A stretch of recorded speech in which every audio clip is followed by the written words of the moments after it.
Nossa, tem que aprender a ser resiliente.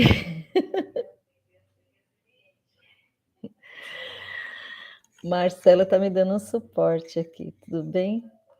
Bom, espero que os outros consigam entrar aqui e compartilhar comigo. Só vou pedir para você diminuir o som aí, meu amor,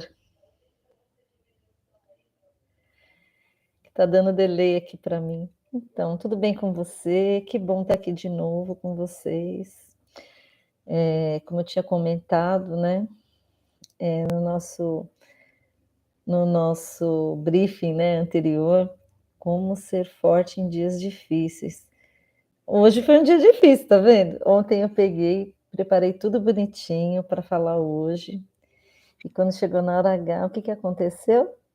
Não aconteceu. Mas vê como a vida dá voltas, né? Agora eu já consigo entender as coisas de maneira diferente. Eu percebo que tudo é aprendizado. Então, até estava conversando com meu irmão hoje a respeito, né, do tema que eu ia estar falando, e ele me falou sobre um assunto que depois a gente vai conversar aqui no canal, que se chama estoicismo. Vocês já ouviram falar? Estoicismo? Depois a gente vai falar sobre isso. Mas hoje o tema é como ser forte em dias difíceis. E o Marcelo, né, meu companheiro, sabe que esse ano não está sendo fácil para nós. No dia 1º de janeiro, toda vez que a gente tem a virada do ano, a gente sempre faz planos, né, para o ano novo, para ver como é que vai ser, o que que vai acontecer de diferente. E a gente tem vários planos, né, várias metas. Eu, pelo menos, sou assim, vocês sabem, né? Quem me conhece sabe que eu sou assim. E esse ano foi maravilhoso. Logo no começo do ano, nós passamos na casa de amigos, foi show de bola. Inclusive, se depois eles entrarem aqui para ver e colocar aí os seus pareceres no nosso chat, um beijo para a Cirlei, para o Durval, para a Michele, para a mãe da Michele, para todos, né? Que nos receberam super bem aí no ano novo. E a gente tinha, como todo mundo, a gente tinha vários planos, o ano novo foi maravilhoso. E aí, no primeiro dia do ano, eu estava um dia frio, não sei se vocês se lembram, e eu comecei a sentir assim a garganta ruim, nariz com um pouco de coriza. Acho que eu vou ficar gripada. E no final, o que a gente temia aconteceu.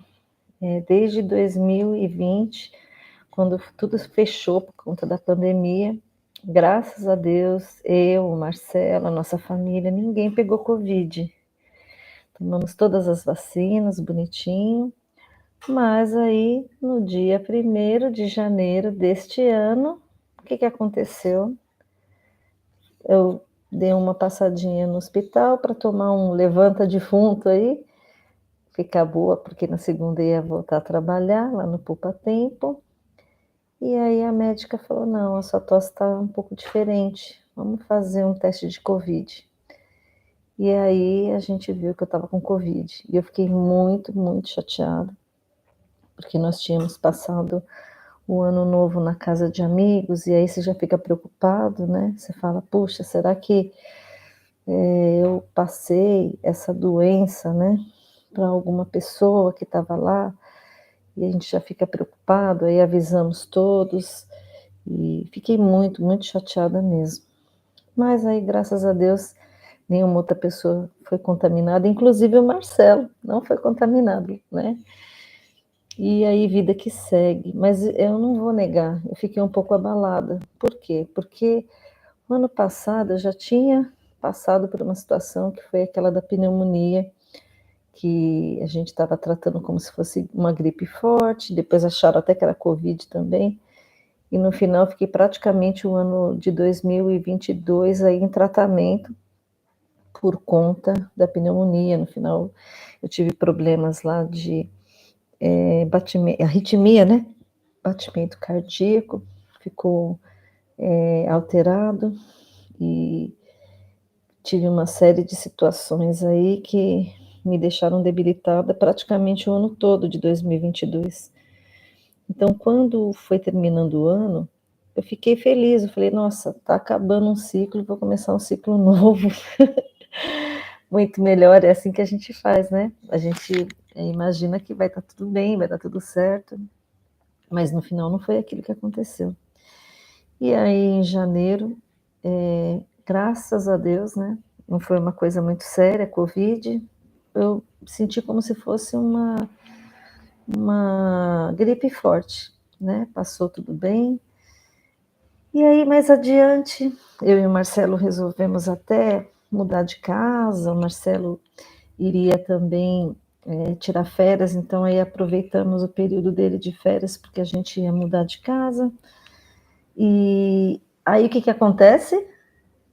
Acontece uma nova manifestação do universo nas nossas vidas, né? Eu tive uma forte dor no abdômen e parecia um apêndice, mas eu já tinha operado do apêndice. E aí eu me lembro, no começo a gente veio visitar a nova casa, que é essa aqui que eu estou hoje. Vocês viram que meu cenário está diferente, né? Então, viemos aqui visitar a nova casa, gostamos da casa, fechamos o negócio e aí a gente tinha aí alguns dias para acertar tudo na casa anterior, inclusive arrumá-la, né? Para entregar bonitinho, que a gente sempre faz isso, e vim para a casa nova e também fazer alguns ajustes na casa nova. E o Marcelo pegou as férias e uma parte das férias ia ser para fazer isso. E aí, de repente, o que que aconteceu? Eu senti aquela forte dor no abdômen e achei que fosse uma cólica, né? Porque eu já estou um pouco acostumado com dor, infelizmente. E o tempo foi passando, as horas foram passando e aquilo foi aumentando. E aí, na madrugada, eu falei: não, não dá mais, vou até o hospital. E aí eu acreditei que fosse uma coisa simples, que eu ia chegar lá, ia tomar um remedinho e ia voltar para casa. Mas não foi isso que aconteceu. No final foi constatado que eu estava com uma infecção que estava sendo generalizada. Para vocês terem uma ideia, o normal dos leucócitos, né, que são os nossos guerreiros aí do corpo, os glóbulos brancos, né, que lutam para defender aí os agentes invasores, né, quando tem algum problema de saúde, os leucócitos aumentaram tanto que estava acima de 1 milhão. Não tinha como calcular, estava assim, acima de 1 milhão no exame médico. E aí, naquele momento, a médica que estava no plantão, né? Eu tinha passado o dia todo lá praticamente, fazendo vários exames, tomando medicação, em jejum, porque não parava nada no estômago. E aí ela me desce com uma outra médica toda paramentada. E aí no momento falou: olha, Marcelo, faz a internação da Márcia, porque ela vai ficar no hospital. E eu me assustei, falei: nossa, mas o que vai acontecer? Ah, a gente vai ter que fazer uma cirurgia de emergência. E aí, como a gente está habituado a pensar sempre assim, no positivo, né? Eu falei: ah, vai ser um cortinho, como se fosse uma videolaparoscopia, vai fazer o que tem que ser feito e daqui a pouco eu tô de volta. E não, a médica falou que ia fazer um corte que poderia ser longitudinal, ia ser do umbigo até aqui, perto do peito. E na hora eu me assustei, eu falei: meu Deus, mas como? Como é que eu me recupero de uma situação como essa? E ela foi muito categórica, ela falou: olha, nós vamos abrir para ver o que que vai fazer, porque eu não sei se vai ter que tirar os seus órgãos reprodutores, se a gente vai tirar uma parte do intestino. Naquele momento, eu e o Marcelo nos entreolhamos e falamos: meu Deus, mais uma, né? Mais uma batalha aí pela frente. E não foi fácil. E aí eu fiz a cirurgia, ainda bem que foi uma cirurgia que não precisou abrir, né? Tudo. Abriu só uma parte ali, como se fosse uma cesariana. E ela olhou, falou que estava tudo comprometido, cheio de pus. E a única coisa que deu tempo de fazer, né, foi abrir, limpar tudo, aspirar todo aquele pus, colocar em loco mesmo, muito antibiótico, fechar e rezar. Foi isso que ela falou: ó, Acredite, agora as próximas 72 horas são fundamentais. E para eu não ficar nervoso, o Marcelo, agiu como se estivesse tudo bem, para não me deixar nervosa, preocupada, mas eu percebi que alguma coisa estava acontecendo, porque os médicos ficavam constantemente me aplicando analgésicos, e a dor não passava. E eu falo que são ferimentos de guerra, né? Eu não tinha veias, então tinha que colocar o catéter aqui no meu pescoço. E eu fiquei com aquele catéter no pescoço, e tinha que tomar cuidado para tomar banho, para me mexer, porque aquilo não podia sair. E foram 72 horas decisivas, mas, graças a Deus, aqui estou para contar a história, né? E ainda estou em recuperação, voltei a trabalhar, com moderação, não dá para namorar ainda, né? Tem algumas coisas que a gente tem que fazer com calma, dirigir devagar também, porque foi uma cirurgia muito agressiva, mas eu estou aqui para contar a história. E aí a pergunta do nossa enquete aqui, né? Como, como agir numa situação como essa? Como ser forte em momentos difíceis? Quando a gente é criança, falam assim: ah, você tem que comer para ficar forte, né? Falam assim, come para ficar forte. Depois, quando a gente fica adolescente, ser forte é ir lá na academia e malhar, né? Para ter músculos, para ser forte, resistente. Depois, quando você já está na maturidade, ser forte é ser uma pessoa que aguenta as pancadas e está ali sempre pronto para a próxima, né? Mas isso a gente não aprende em lugar nenhum. E até quando a gente consegue aguentar, né, essas pancadas que a vida nos dá? Durante a pandemia, a gente teve uma lição aí. Muitas pessoas perderam entes queridos. Essa semana que passou, um dos nossos amigos perdeu a mãe. E aí? Eu perdi já meu pai quando era criança. Perder uma mãe. Como é viver um luto desse? A perda de uma mãe. Hoje eu atendi uma pessoa no Poupa Tempo. A gente ouve muitas histórias lá no Poupa Tempo, né? E uma delas, a senhora estava morando com a filha.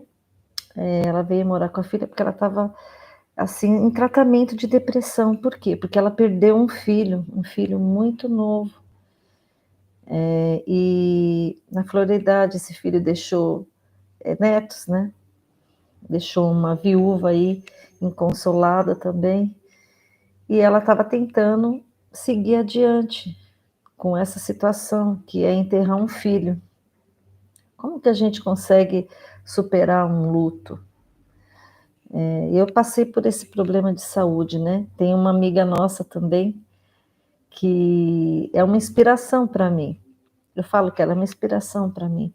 Ela também passou por uma situação super difícil, está ainda em recuperação, um AVC muito agressivo, e uma pessoa super vivaz, e está aí, tendo que andar, aprender a andar novamente, aprender a falar novamente. Como é passar por uma situação como essa?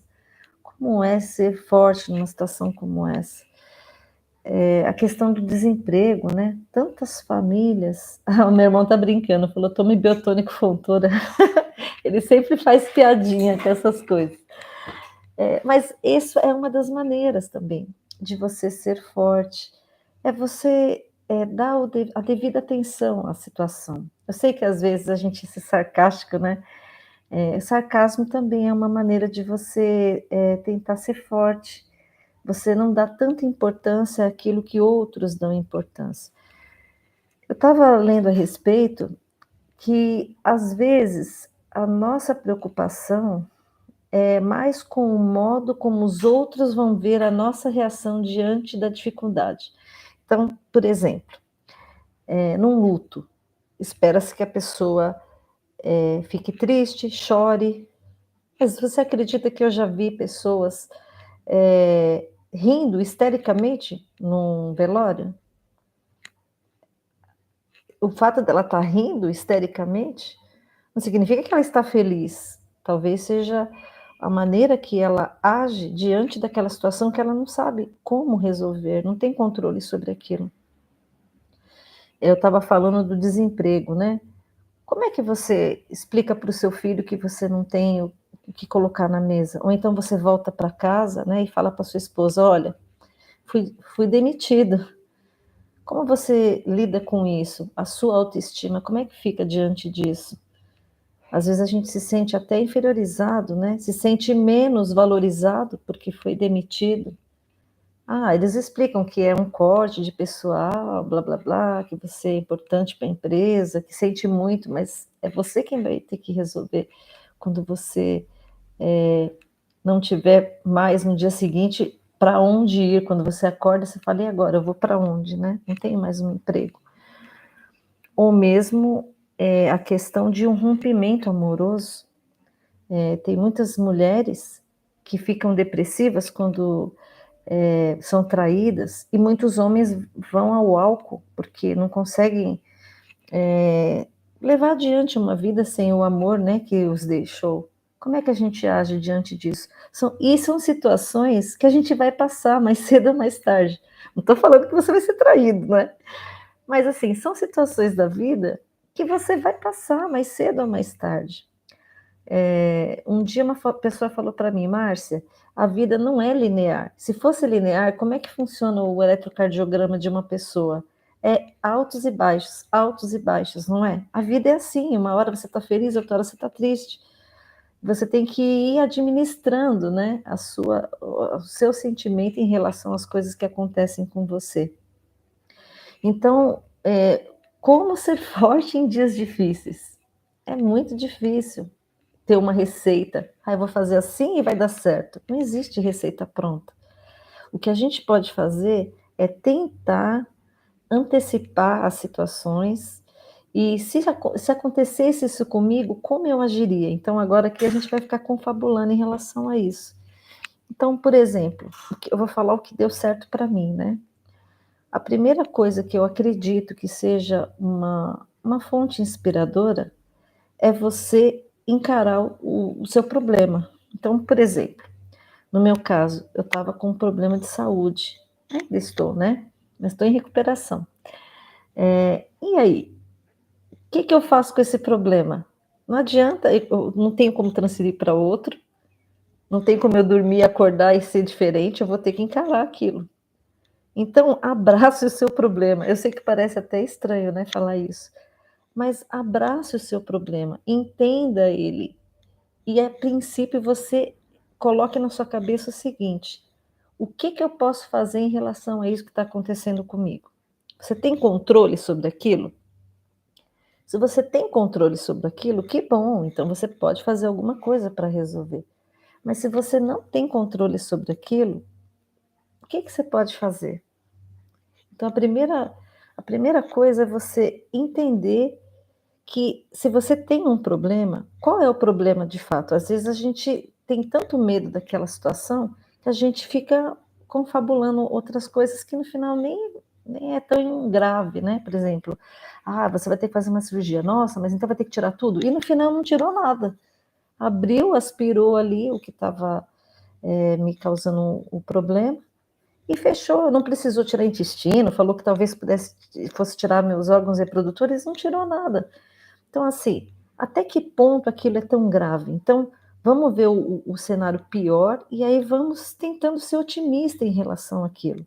Vamos esperar sempre pelo melhor, porque nem sempre as coisas vão acontecer como a gente está imaginando que vai acontecer. Se não está no nosso controle, a gente não tem como saber o que que vai acontecer. Então, a primeira coisa é, entenda o que que você está sentindo ali.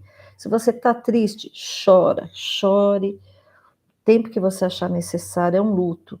Eu estou muito triste. Chore, abraça a sua dor, chore o tempo que você achar necessário. Passou aquele momento, já extravasou, ou então você não quer chorar, quer conversar com alguém, quer desabafar com um padre, quer desabafar com um amigo, quer desabafar com um psicólogo, uma pessoa, né, que seja um profissional. use esse suporte. É a segunda situação. Use um suporte que possa te levar onde você quer sair daquela situação difícil. Às vezes, o que você precisa é ser ouvido. Às vezes, o que você precisa é extravasar aquilo que está te deixando triste, deixando amargurado, deixando ansioso, preocupado. Então, tenha uma rede de suporte, seja ele um caderno para você desabafar ali, um diário, ou uma entidade, né, no caso, o padre, ou o bispo, ou um amigo, ou então até um psicólogo, ou um médico, né? Mas coloca para fora aquilo que está te incomodando. A terceira situação, eu acredito que seja não sucumbir ao medo, porque a primeira atitude que a gente tem quando acontece alguma coisa que foge da nossa normalidade, é você ter medo. Puxa, o que que vai acontecer comigo agora que eu estou desempregado? Puxa, o que que vai acontecer comigo agora que eu tive esse problema de saúde? Como é que vai ser minha vida no futuro? Às vezes a gente fica muito preso ao que vai ser, ou como seria, e a gente fica confabulando coisas que nem vão acontecer no futuro. Então, assim, entenda, não se sucumba ao medo. Você pode ficar com medo daquilo que é diferente, mas outras pessoas talvez já passaram por aquilo. Então, de novo, uma rede de suporte. Às vezes você entender, eu sei que às vezes o Google deixa a gente com mais ansiedade, né? Mas está com uma situação, pesquisa aquilo, às vezes é uma coisa que não é tão um bicho de sete cabeças. Tem solução, tem uma situação nova que estão fazendo alguma pesquisa a respeito daquele assunto e aquilo pode te ajudar de alguma maneira. Então, assim, não tenha medo de ir lá atrás da situação e tentar diminuir aquele medo do que você está sentindo. Eu coloquei aqui alguns itens, senão a gente acaba esquecendo, né? Valorize as suas qualidades. Às vezes a gente está diante de uma situação e a gente entende que aquilo não vai passar, mas é que a gente sempre comenta, né, o primeiro amor, quando você leva um fora, você acha que aquilo nunca vai passar, mas aí depois você aprende que aquilo passa. O primeiro amor, "Ai, eu fiquei decepcionado, essa dor que eu estou sentindo nunca vai passar". Mas aí, quando você se apaixona novamente e você vê que as coisas acontecem, pode ser diferente. Aquela situação que você nunca viveu, para você é difícil, mas depois você, com as situações que você já viveu do passado, você pode entender que se você teve forças para resolver aquela situação lá atrás, você vai ter habilidades diferentes agora para resolver. Então, no meu caso, o que que aconteceu? Esse problema que eu já tive esse problema lá atrás, quando eu tive apendicite, quando eu tinha 23 anos de idade. Eu tive um problema bem parecido com isso. E eu sabia que a recuperação era lenta, que eu ia sentir dores depois. Então, hoje, conforme eu estou vivenciando, né, a minha recuperação, que está sendo mais lenta do que o normal, por quê? Porque eu também já sou mais velha do que eu estava antes. Então, agora eu já tenho uma outra visão em relação a isso. Eu já vou ciente do que posso esperar, né? Minha irmã está falando, se o problema tem solução, não é preciso se preocupar com ele. E se não tem solução, não adianta se preocupar com ele também, é verdade. Porque assim, se aquilo tem uma maneira de você resolver, vamos lá resolver. Mas se não tem, vamos viver de outra maneira, entendendo e convivendo com aquela situação. Todo mundo fala que a água, ela é tão forte, né? Por quê? Porque ela não fica lá esmurrando o problema, ela contorna, ela sobrepõe, ela arruma uma maneira de desviar o caminho, mas ela não deixa de trilhar o caminho. Então, outra situação é a seguinte: se mantém em movimento também. Por exemplo, quando você está com dor, no meu caso, né, a vontade é ficar quietinha e não fazer nada e esperar que a dor passe. Mas quanto mais você fica quieto e parado, isso não vai ajudar o seu corpo a melhorar. Então, a mesma coisa na vida, em todos os sentidos. Um relacionamento amoroso, que eu estou muito deprimido porque eu fui largado, ou a pessoa, né, não deu certo, eu tive que separar da pessoa, não deu certo. Mantenha esse movimento, não estou dizendo que você vai procurar outra pessoa de imediato, você tem que se curar primeiro para poder oferecer o melhor para o outro.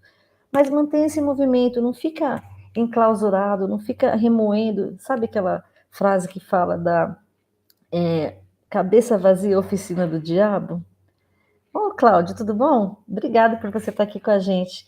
Então, sabe quando fala assim, cabeça vazia, oficina do demônio? É isso. Se você ficar com a cabeça vazia, você não preenche com outras coisas, não tenta ajudar outras pessoas. Eu sei que parece estranho, mas quando você está com algum problema, a melhor maneira de você desanuviar a sua mente é tentar ajudar outras pessoas.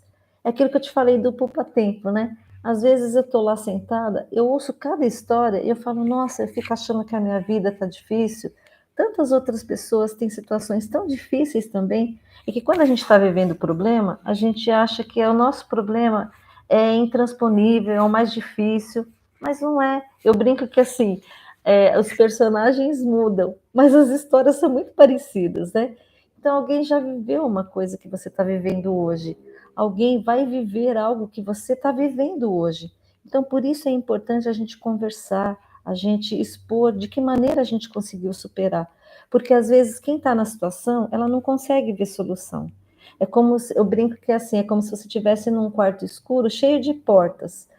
Você tem muitas saídas, mas você está num quarto escuro, então você não consegue enxergar as portas. Alguém tem que ir lá e acender uma luzinha, e aí você fala: tem várias portas, eu vou tentar essa, opa, não deu certo, vou tentar essa, e assim é a vida. Então, não fica enclausurado no seu problema. Se você está sentindo alguma coisa, conversa, põe para fora. Se não for com outro ser humano, porque hoje em dia é tão difícil, né? No mundo corporativo, às vezes as pessoas querem puxar o seu tapete, querem saber as suas fraquezas para poder se aproveitar delas. E isso com o relacionamento como um todo, né? Mas se você não confia em ninguém para conversar, o que você pode fazer? Vai, coloca tudo num papel, ou então desabafa, olhando para o espelho. Parece ridículo, mas é verdade. Só o fato de você pôr para fora, só o fato de você verbalizar, você mesmo ouvir o que você está falando, você mesmo já vai criando situações que podem ajudar o seu problema. Foi isso que ajudou na minha vida. E assim, e pessoas como, por exemplo, o Cláudio ou tantos outros, né, que sempre me dão apoio. Às vezes a gente pensa assim: o amigo é aquele que está com a gente nos momentos difíceis. O amigo é aquele que está conosco quando eu não preciso chamá-lo. Depende, cada pessoa tem a sua vida, cada pessoa tem a sua história. Às vezes a pessoa não está demonstrando que ela está com um problema. Então, muitas situações a gente pensa assim: poxa, eu estou aqui abandonado, ninguém vem me ver, mas cada um está vivendo a sua vida e o seu problema, e o seu momento. Então, também não espere que as pessoas fiquem atrás de você. Vai e procure as pessoas. A amizade é um relacionamento de mão dupla. É igual uma plantinha, você tem que regar, senão ela morre. Então, tem muitas amizades, eu tenho amizades que desde o primário eu tenho amizade de pessoas que estudaram comigo no primário e eu tenho até hoje. Mas são amigos que eu vejo todo dia? Não.